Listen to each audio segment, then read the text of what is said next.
সকলকে স্বাগত। আপনাদের সঙ্গে রয়েছে আমি অঙ্কুর। শুরু করছি সংবাদ সারাদিন। এই মুহূর্তে ভয়াবহ পরিস্থিতি বাংলাদেশে। কোটা সংরক্ষণ সংক্রান্ত যে সংস্কার সংক্রান্ত যে আন্দোলন কয়েকদিন ধরেই শুরু হয়েছে এই বাংলাদেশে, প্রায় ৪৭টি জেলায় ছড়িয়ে পড়েছে সেই আন্দোলন, এবং সেই আন্দোলন এই মুহূর্তে ওপার বাংলা কার্যত জ্বলছে। আজকে ভোর রাত থেকে রাস্তায় সেনা নেমে গিয়েছে, কারফিউ জারি করা হয়েছে, এবং তার পাশাপাশি প্রশাসনের পক্ষ থেকে ঘোষণা করা হয়েছে। আপনারা দেখতে পাচ্ছেন সেই ছবি, রাস্তার বাংলাদেশের রাস্তার সেই ছবি এই মুহূর্তে আপনারা দেখতে পাচ্ছেন কলকাতা টিভির পর্দায়। এবং এই মুহূর্তে সেখানে রাস্তায় যদি কেউ নামেন তাহলে সেক্ষেত্রে দেখা মাত্র গুলির আদেশ দেওয়া হয়েছে। রাস্তায় সেনা নামাতে বাধ্য হয়েছে সরকার, তার মানেই বোঝা যাচ্ছে যথেষ্ট সেই পরিস্থিতি কিন্তু যথেষ্ট উদ্বেগজনক।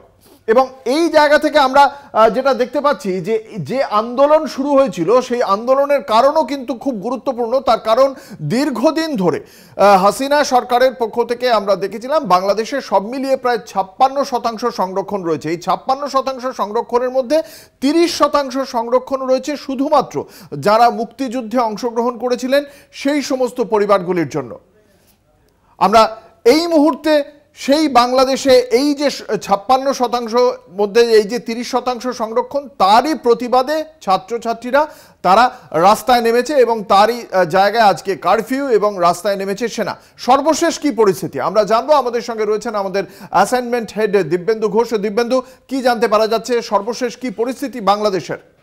দেখো, তুমি যেটা বললে যে এই যে কারফিউ এবং সেনা নামার কথা, সেটা তো চলছেই, তার সঙ্গে এই মুহূর্তে কিন্তু ধরপাকড় শুরু হয়েছে। কারণ এই যে আন্দোলনকারী তাদের অন্যতম সমন্বয়ক এবং তাকে কোঅর্ডিনেটর বলা চলে যে নাহিদ ইসলাম, অন্যতম বড় ছাত্র নেতা, তাকে কিন্তু গ্রেপ্তার করা হয়েছে এবং ঢাকার বাড়ি থেকে তাকে গ্রেপ্তার করা হয়। তার সঙ্গে আরো এক ছাত্র নেতা নুরুল হক নূর, তাকেও ঢাকার বাড়ি থেকে গ্রেপ্তার করা হয়েছে। এবং তার পরিবারের যেটা অভিযোগ যে দরজা ভেঙে পুলিশ এবং র্যাব তাকে তুলে নিয়ে যায় এবং পরিবারের অন্য সদস্যদের মোবাইল পর্যন্ত নিয়ে গেছে। সুতরাং এই মুহূর্তে ধরপাকড় শুরু করেছে বাংলাদেশ পুলিশ এবং র্যাব। এবং যেটা তুমি বলছিলে যে আমাদের কলকাতা টিভির পর্দায় দর্শকরা যে ছবি দেখতে পাচ্ছেন যে ট্যাঙ্ক নেমেছে, সেনা টহল দিচ্ছে, এবং তার সঙ্গে আকাশেও কিন্তু সেনার হেলিকপ্টার টহল দিচ্ছে। সুতরাং এই মুহূর্তে পরিস্থিতি যথেষ্ট উদ্বেগজনক। শুধু তাই নয়, যেটা অত্যন্ত গোপন সূত্রে একটি খবর পাওয়া যাচ্ছে যে বাংলাদেশের যে রাষ্ট্রীয় অতিথি নিবাস সেই পদ্মাতে একটি জরুরি বৈঠক হয়েছে। সেখানে শিক্ষামন্ত্রী এবং আইনমন্ত্রী ছিলেন। সেখানে এই আন্দোলনকারীদের একটা অংশ তাদের ডাকা হয়েছিল, তারা সেখানে অংশ নিয়েছিলেন। তারা ৮ দফা দাবি পেশ করেছেন এবং তাদের মূল যে দাবি যে এই যে সংরক্ষণ, মানে সরকারি চাকরিতে যে মুক্তিযোদ্ধাদের পরিবারের জন্য যে ৩০% সংরক্ষণ এবং যেভাবে ছাত্র হত্যার ঘটনা ঘটছে, এই সমস্ত কিছু অবিলম্বে বন্ধ করতে হবে, তা না হলে কিন্তু আন্দোলন থামবে না। এবং এই বৈঠক থেকে কিন্তু কোনো সমাধান সূত্র কার্যত বেরোয়নি, যে কারণে এই ধরপাকড় শুরু করেছে হাসিনা সরকারের প্রশাসন। বাংলাদেশ পুলিশ, র্যাব সবাই কিন্তু বিভিন্ন জায়গায় ধরপাকড় চালাচ্ছে। যেখানে আন্দোলন সংগঠিত হচ্ছে সেই সমস্ত জায়গাতে কিন্তু ধরপাকড় চলছে এবং সেনা নেমেছে, কারফিউ জারি করা হয়েছে, দেখা মাত্র গুলির আদেশ দেওয়া হয়েছে। তা সত্ত্বেও কিন্তু বিভিন্ন জায়গাতে যে খবর পাওয়া যাচ্ছে ছোট ছোট জমায়েত হচ্ছে এবং সেই জমায়েতকে কেন্দ্র করে সেখানে কিন্তু উত্তেজনাকর পরিস্থিতি তৈরি হচ্ছে এবং সেখান থেকে কিন্তু পুলিশ লাঠি চালাচ্ছে, পুলিশ সেখানে কাঁদানে গ্যাস পর্যন্ত ছুড়েছে, সে খবর পাওয়া যাচ্ছে। সবকিছু মিলিয়ে কিন্তু পরিস্থিতি এই মুহূর্তে যথেষ্ট উদ্বেগজনক। এর মধ্যেই অন্তত ৪০০ ভারতীয় ছাত্র তারা দেশে ফিরে এসেছে এবং বহু ছাত্র, যারা নেপালের ছাত্র, যারা ভুটানের ছাত্র, যারা বাংলাদেশে পড়তে গিয়েছিল, বিভিন্ন ডাক্তারি পড়ুয়ারা তারা ফিরে এসেছে। তারা ভারত দিয়ে অনেকে ফিরে গেছেন নেপাল এবং ভুটানে, এবং উত্তরপ্রদেশ, হরিয়ানা, জম্মু কাশ্মীর এবং মেঘালয়ের অধিকাংশ ছাত্র তারা কিন্তু ফিরে এসেছেন। এবং যেহেতু ইন্টারনেট পরিষেবা একটা বিস্তীর্ণ অঞ্চল জুড়ে বন্ধ, সে কারণে পরিবারের সঙ্গে তারা যোগাযোগ করতে পারছেন না, সে কারণে তারা এই ফিরে আসার পথ নিয়েছেন। এবং যেহেতু ট্রেন এবং মেট্রো পরিষেবা বন্ধ, অনেকটা রাস্তা তাদের সড়ক পথে আসতে হচ্ছে, পুলিশের সাহায্য নিতে হচ্ছে। তারপরে তারা এই ত্রিপুরার যে স্থলবন্দর, আখুরা স্থলবন্দর এবং মেঘালয়ের যে ডাউকি স্থলবন্দর, সেখান দিয়ে তারা ভারতে প্রবেশ করেছেন এবং কোচবিহারের যে মেখলিগঞ্জ এবং চ্যাংড়ামান্দা যে সীমান্তবর্তী এলাকা, সেখান দিয়ে অনেক ছাত্র ভারতে প্রবেশ করেছেন।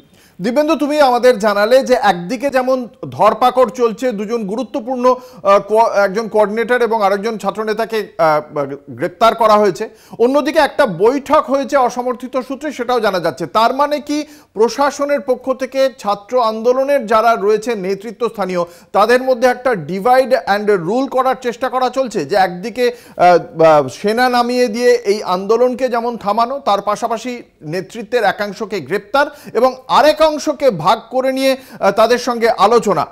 এই যে আলোচনা যারা করতে গিয়েছেন, তারা কি ছাত্র আন্দোলনের যারা যুক্ত সকলের কথা ভেবে এই 8 দফা দাবি কি বাকি আন্দোলনকারী বাকি ছাত্ররা সমস্ত মেনে নিচ্ছে? কি বোঝা যাচ্ছে এখনো পর্যন্ত সেই বিষয়ে? না দেখো, হাসিনা সরকার তুমি যেটা বলছো একদমই ঠিক, তার কারণ হাসিনা সরকার এই ডিভাইড রুল এই পদ্ধতি এখন এই মুহূর্তে অ্যাপ্লাই করার চেষ্টা করছে। কারণ এই যে আন্দোলনকারী তাদের যে নরম অংশ, সেই যে নরম অংশের বেশ কয়েকজন ছাত্র নেতা সেখানে উপস্থিত ছিলেন বলে খবর পাওয়া যাচ্ছে। শিক্ষামন্ত্রী ছিলেন, আইনমন্ত্রী ছিলেন, কিন্তু যে 8 দফা দাবির কথা তারা বলা হয়েছে, ঠিক কি কি দাবি করেছেন তার মধ্যে দুটো আমি বললাম, কিন্তু এছাড়াও আর তাদের কি দাবি রয়েছে সেটা এখনো স্পষ্ট নয়, কারণ সরকারি সূত্র থেকে সেরকম কোনো খবর আসছে না। এবং এই যে বৈঠক হয়েছে, শিক্ষামন্ত্রী এবং আইনমন্ত্রী সেখানে উপস্থিত ছিলেন, এবং বাংলাদেশের যে এই ঢাকার যে অতিথি নিবাস পদ্মাতে যে বৈঠকটা হয়েছে, সেই বৈঠকের কিন্তু এখনো পর্যন্ত কনফার্ম খবর কিন্তু সরকারি সূত্র থেকে পাওয়া যাচ্ছে না। মৃতের সংখ্যা এখনো পর্যন্ত জানানো হয়েছে? এত জায়গায় সংঘর্ষ হচ্ছে। মৃতের সংখ্যা এখনো পর্যন্ত সরকারি সূত্র থেকে স্পষ্ট নয়, কিন্তু মৃতের সংখ্যা শতাধিক। 105 জন মৃতের সংখ্যা বলা হচ্ছিল, কিন্তু তার থেকে অনেক বেশি মৃতের সংখ্যা। সে অনেক খবর কিন্তু এসে পৌঁছচ্ছে না, কারণ ইন্টারনেট একটা বড় অংশে বন্ধ। ফলে সেই ছবি এবং বহু খবর, সেই খবর কিন্তু বাংলাদেশের বাইরে এসে পৌঁছচ্ছে না।